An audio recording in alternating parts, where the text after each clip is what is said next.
আমাদের সাথে যারা পায়ে পা মিলিয়েছেন, আমরা ময়দান থেকে মিছিল শুরু করেছি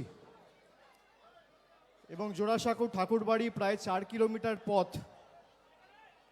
আমাদের সাথে হেঁটে যারা এই মিছিলে অংশগ্রহণ করেছেন, তৃণমূল কংগ্রেসের সর্বস্তরের কর্মী সহ সভামঞ্চে উপবিষ্ট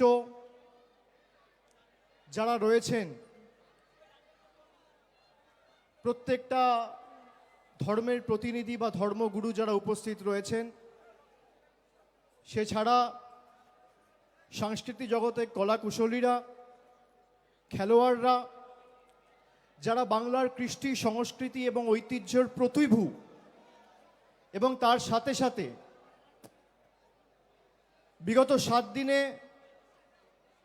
বিজেপির সহকারী সংস্থা জাতীয় নির্বাচন কমিশনের দ্বারা ঘোষণা করা এসআইআর, সেই এসআইআর ঘোষণা করার পরে গত 7 দিনে আমরা যে সমস্ত সহনাগরিকদের হারিয়েছি, তাদের পরিবারের, সেই শহীদ পরিবারের সদস্যরাও সভামঞ্চে রয়েছেন। আমি তাদেরকেও আমার কৃতজ্ঞতা এবং শ্রদ্ধা জানাই। যত দূর আমাদের চোখ যাচ্ছে, খালি কালো মাথা আর মাথা। দুদিনের ব্যবধানে আজকে এই সভা, মহামিছিল। গত পরশুদিন কালকে আমরা মিছিলের কথা ঘোষণা করেছি যে মমতা বন্দ্যোপাধ্যায়ের নেতৃত্বে কলকাতার রাজপথে এসআইআর এবং কেন্দ্রীয় সরকারের বৈমাতৃসুলভ আচরণ এবং বাংলার প্রতি ধারাবাহিক অবিচার, বঞ্চনা, লাঞ্ছনার বিরুদ্ধে এবং প্রতিবাদে আমরা আজকে মহামিছিল করব। রাস্তায় আস্তে আস্তে দুধারে যেভাবে মানুষ কলকাতা সহ অফিস পাড়ায় যারা উপস্থিত ছিলেন,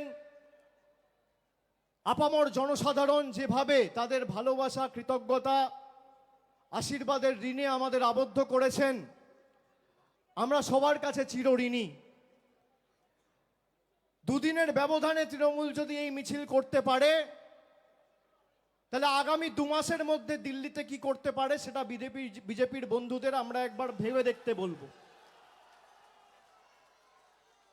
আমাদের ধমকে চমকে বড় বড় ভাষণ দিয়ে কোনো লাভ নেই। এই মমতা বন্দ্যোপাধ্যায় 21শে জুলাই যে আন্দোলন কলকাতার বুকে হয়েছিল, তখন তৃণমূল তৈরি হয়নি। কংগ্রেসের ব্যানারে সে আন্দোলন হয়েছিল।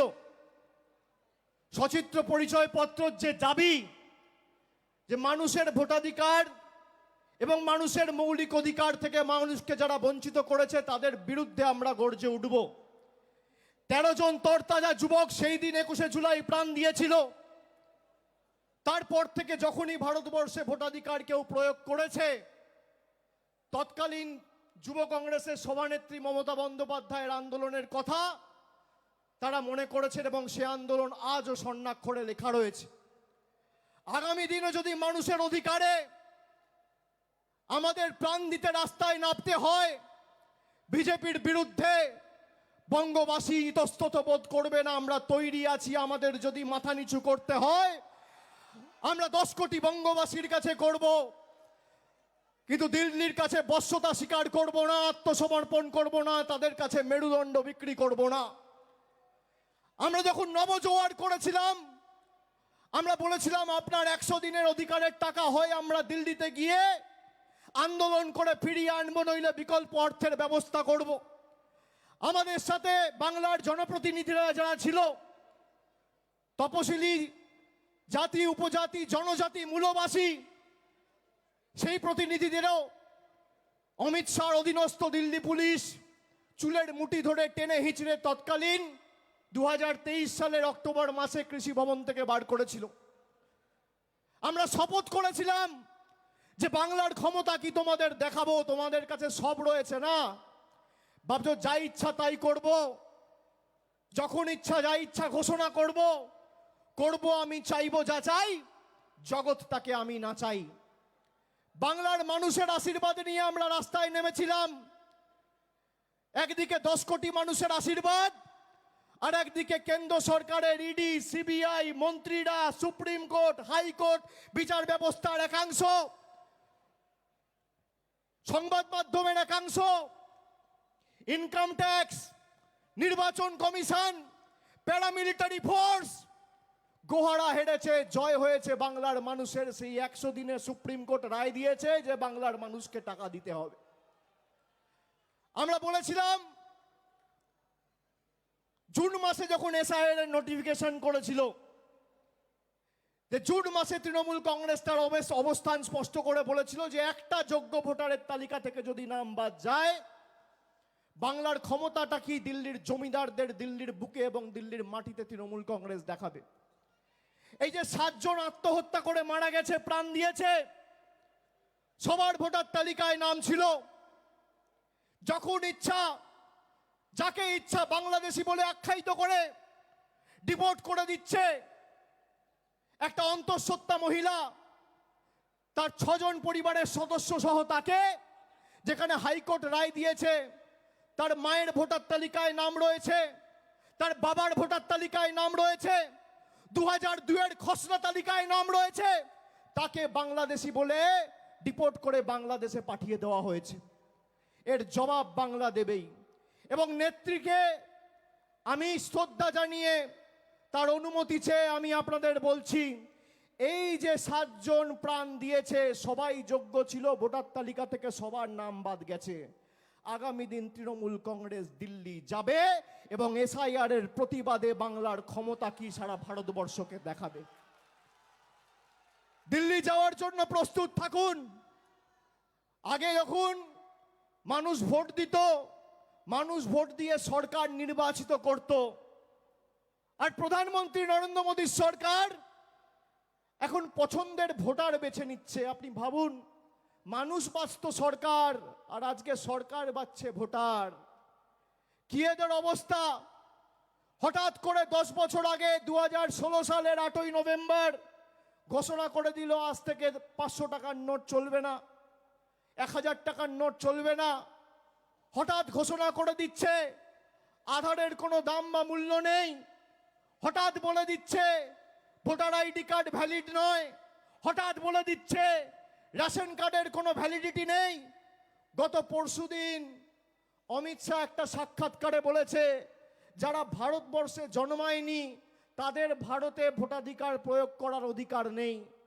আমি অমিত শাহকে জিজ্ঞেস করতে চাই, আপনি যদি দম থাকে তাহলে আপনি প্রকাশ্যে এসে বলুন যে আপনি বলতে চেয়েছেন লালকৃষ্ণ আদবানি ভোট দিতে পারবে না। তার কারণ লালকৃষ্ণ আদবানির জন্ম হয়েছিল করাচিতে। এই যে মতুয়া ভাইয়েরা বসে আছে যারা ওপার বাংলা থেকে এসছে, বিজেপি এদের জন্য এখন নাটক করে ক্যাম্প খুলেছে। একজনকেও নাগরিকত্ব দেয়নি। আর আমি বলি শুনুন, মতুয়া ভাইয়েরা, রাজবংশী ভাইয়েরা, এদের ফাঁদে পা দেবেন না। এদের ক্যাম্পে যদি আপনারা যান, আসামে 12 লক্ষ হিন্দু বাঙালির যা অবস্থা হয়েছে, আপনাদেরও একই পরিণতি ভারতীয় জনতা পার্টি করবে। আর আমি বুক ঠুকে বলে যাচ্ছি, যতদিন তৃণমূল কংগ্রেসের একটা সৈনিক এই বাংলার মাটিতে থাকবে, একটা মতুয়া ভাই বা একটা রাজবংশী ভাইকে বাংলাদেশি বলে আখ্যায়িত করে বাংলাদেশে ডিপোর্ট করতে আমরা দেব না। তার আগে আমাদের মৃতদেহের উপর দিয়ে ভারতীয় জনতা পার্টি এবং কেন্দ্র সরকারকে পেরোতে হবে। আপনারা এদের ফাঁদে পা দেবেন না। যেই এদের ক্যাম্পে যাবেন, আমি তো শুনছি এখন মতুয়া মহাসংঘের কার্ড দিয়ে 800 টাকা করে তোলা হচ্ছে। এই হচ্ছে বিজেপি। আপনার আবেগ নিয়ে যারা ছেলে খেলা করে, ধর্মের নামে যারা রাজনীতি করে, যারা বাংলায় ধর্মের নামে বিভাজন করে, বাংলাকে অনুতপ্ত করার ষড়যন্ত্র চক্রান্ত বছরের পর বছর এরা করেছিল, এদের ষড়যন্ত্রের আগুনে বাংলার 10 কোটি মানুষ ঐক্যের প্রদীপ জ্বালিয়ে বাংলার সাম্প্রদায়িক সম্প্রীতি কাকে বলে তুলে ধরে বাংলার ভালোবাসা, সংস্কৃতি, ঐতিহ্যকে অক্ষুণ্ণ রেখেছে। আমি বাংলার 10 কোটি মানুষকে কৃতজ্ঞতা জানাই, প্রণাম জানাই। হট করে এসআইআর ঘোষণা করে দিতে হবে, তার কারণ বিজেপি বাংলায় 2021-এও হেরেছে, 16-তেও হেরেছে, 19-এও হেরেছে, 24-এও হেরেছে। আমি আপনাদের কথা দিচ্ছি, আপনারা হাত তুলে বলুন সবাই দিল্লি যাওয়ার জন্য প্রস্তুত? সবাই হাত তুলে বলুন আমার মতুয়া ভাইয়েরা দিল্লি যাবেন? যাবেন? সবাই দিল্লি যাওয়ার জন্য প্রস্তুত? হাত তুলুন। বাংলার ক্ষমতা কি আমরা দেখাবো? বাংলার ক্ষমতা কি আমরা দেখাবো? দিল্লি যাওয়ার জন্য প্রস্তুত? বিজেপিকে জবাব দেওয়ার জন্য প্রস্তুত? জনগর্জন কাকে বলে ভারতীয় জনতা পার্টিকে শিক্ষা দেওয়ার জন্য প্রস্তুত? আমাদের কাছে যারা কাগজ চাইছে তাদের বাবা ঠাকুরদার কাগজ নিয়ে এসে আগে বাংলার মানুষকে দেখাও, তারপর কাগজ চাওয়ার কথা বলো। এই মাটি ততটাই আমার যতটা তোমার। এ মাটি ততটাই একটা সংখ্যালঘু সম্প্রদায়ের মুসলমান ভাইয়ের যতটা একটা হিন্দু ভাইয়ের, যতটা একটা খ্রিস্টান ভাইয়ের, যতটা একটা শিখ ভাইয়ের। এই মাটি যতটা একটা মতুয়া ভাইয়ের ততটাই একটা রাজবংশী মার। এই মাটি যতটা আমার, এই মাটি ততটা তোমার। বৈচিত্র্যের মধ্যে একতাই আমাদের মূল মন্ত্র। নানা ভাষা, নানা মত, নানা পরিধান, বিবিধের মাঝে দেখো মিলন মহান। আর আজকে এই ঠাকুর বাড়ির পবিত্র মাটিতে আমি দাঁড়িয়ে কথা দিয়ে যাচ্ছি, যারা বাংলাকে অপমান করেছে, যারা বাংলাকে ভাতে মারার ষড়যন্ত্র পরিকল্পনা করে 100 দিনের টাকা, জল জীবন মিশনের টাকা, আবাসের টাকা, গ্রাম সড়ক যোজনার টাকা, সর্বশিক্ষা মিশনের টাকা আটকে রেখে নিজেরা যা ইচ্ছে তাই রিমোট কন্ট্রোলের মতো ভেবেছে যে যখন বোতাম টিপবো টাকা চালু, যখন বোতাম টিপবো টাকা বন্ধ, যখন বোতাম টিপবো 500 টাকার নোট বাতিল, যখন বোতাম টিপবো আধার কার্ড বাতিল। যারা মানুষকে রিমোট কন্ট্রোলের মতো পরিচালনা করেছে গত 5 বছর, আগামী 26-এর লড়াই শুধু মমতা বন্দ্যোপাধ্যায়কে চতুর্থবার মুখ্যমন্ত্রী করার লড়াই নয়, আগামীর লড়াই বিজেপিকে শূন্য করার লড়াই, বিজেপিকে শূন্য করার লড়াই, বিজেপিকে শূন্য করার লড়াই। যে কটা আবর্জনা এদিক ওদিক ছিটিয়ে পড়ে আছে, আজকে ভাবুন বাংলার মানুষের ভোট নিয়ে বাংলা থেকে 12 জন এমপি হয়ে বাংলার টাকা বন্ধ। বাংলা থেকে 77 জন এমপি জিতেছিল, এদেরকে শূন্যে নামাতে হবে। এদেরকে শূন্যে নামালে আজকে যদি 12 জন এমপি না জিতে তৃণমূল হয়েছে 29, যদি তৃণমূল 40 হতো তাহলে আজকে কি হতো? বিজেপি টাটা বাই বাই, থাকতো না। 10টা সিটের জন্য খালি সরকারটা রয়ে গেছে, তাও তো বিহারে ইলেকশন আছে 5-7 দিনের মধ্যে, দুটো ক্র্যাচ নিয়ে হাঁটছে। আর বড় বড় ভাষণ, এসআইআর হবে, এনআরসি হবে। এই ঠাকুর বাড়ির মাটিতে দাঁড়িয়ে মমতা বন্দ্যোপাধ্যায় এনআরসির বিরুদ্ধে 2019 সালের 16ই ডিসেম্বর মিছিল করে এই জোড়াসাঁকোতে সভা করে বলেছিল যে আমরা এনআরসি হতে দেবো না। পেরেছে অমিত শাহ, পেরেছে বিজেপি। আর আমি আবার বলছি, তোমরা চক্রান্ত করে জোর জবরদস্তি এসআইআর চাপাতে চাইছো। তৃণমূল মানুষের ক্ষমতা নিয়ে প্রতিবাদ প্রতিরোধ কাকে বলে আগামী 2 মাসের মধ্যে দিল্লিতে দেখাবে, তৈরি থাকুন। আমি আমার বক্তব্য দীর্ঘায়িত করব না, আপনারা অনেকক্ষণ ধরে এসছেন। আমরা সবাই আমাদের নেতৃত্ব থেকে তার বক্তব্য শুনব, তার কথা শোনার জন্য আমরা এসছি। এবং আগামী দিন যতদিন এই প্রক্রিয়া চলছে, ভোটার লিস্টের কাজ, আমি সকলকে অনুরোধ করব কেউ ভয় পাবেন না। তৃণমূল কংগ্রেসের কর্মী সমর্থকরা রাস্তায় আছে। প্রত্যেকটা অঞ্চলে তৃণমূল কংগ্রেসের একটা করে হেল্প ডেস্ক ক্যাম্প খোলা হয়েছে। প্রত্যেকটা ওয়ার্ডে, শহর এলাকায় তৃণমূল কংগ্রেসের ওয়ার্ড ভিত্তিক ক্যাম্প রয়েছে, বিধানসভা ভিত্তিক ওয়ার্ড রুম রয়েছে। প্রায় 7000-এর বেশি ক্যাম্প আমরা সারা বাংলা জুড়ে কুচবিহার থেকে কাকদ্বীপ করেছি। বাংলার মানুষের পাশে যতদিন তৃণমূল কংগ্রেস আছে, বাংলার মানুষকে কেউ দমিয়ে রাখতে পারবে না। চলবে না অন্যায়, টিকবে না ফন্দি, জনগণের আদালতে হতে হবে বন্দী। যে আমরা লড়াইয়ের ডাক দিয়েছিলাম 2023 সালে 100 দিনের লড়াই, আমাদেরকে অনেক চেষ্টা করেছিল আটকানোর, আটকাতে পারেনি। তারপরে রাজভবনে এসে আমরা ধর্ণা করেছিলাম, আইনত লড়াই হয়েছে, 2,58,00,000 জব কার্ড হোল্ডারের জয় হয়েছে। আগামী দিন 10 কোটি বঙ্গবাসীর জয় হবে। তাই চতুর্থবার শুধুমাত্র মমতা বন্দ্যোপাধ্যায়কে বাংলার মুখ্যমন্ত্রী করলেই আমাদের হবে না। যারা বাংলার মানুষকে পদে পদে লাঞ্ছিত, বঞ্চিত, নিপীড়িত, শোষিত, অত্যাচারিত, অবহেলিত বাংলাদেশি বলে আখ্যায়িত করে দাগিয়ে দিয়েছে, সেই বাংলা বিরোধীদের সবকটাকে ছেটিয়ে বঙ্গোপসাগরে ভাসান দিয়ে আবর্জনাগুলোকে তাড়িয়ে বাংলাকে বাংলা বিরোধী বিজেপি থেকে মুক্তি দিতে হবে। সকলকে আর একবার ধন্যবাদ, কৃতজ্ঞতা, প্রণাম জানিয়ে সকলকে আর একবার আমার শ্রদ্ধা নিবেদন করে আমি আমার বক্তব্য শেষ করছি।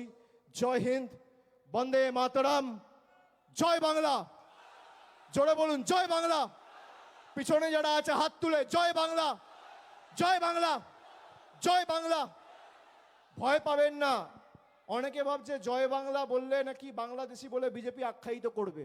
বাংলার মাটির এমন শক্তি, ভারতবর্ষের রাষ্ট্রপতি বাংলার মাটিতে দাঁড়িয়ে জয় বাংলা বলে গেছে। কারোর ক্ষমতা নেই। বলবেন, গর্ব করে বলবেন, বুক ঠুকে বলবেন, আওয়াজ উঁচু করে বলবেন, জয় বাংলা, জয় বাংলা, জয় বাংলা, জয় বাংলা, জয় বাংলা, জয় বাংলা। দুহাত তুলে জয় বাংলা, জয় বাংলা, জয় বাংলা, জয় বাংলা, জয় বাংলা, জয় বাংলা, জয় বাংলা, জয় বাংলা। অনেক অনেক ধন্যবাদ, নমস্কার।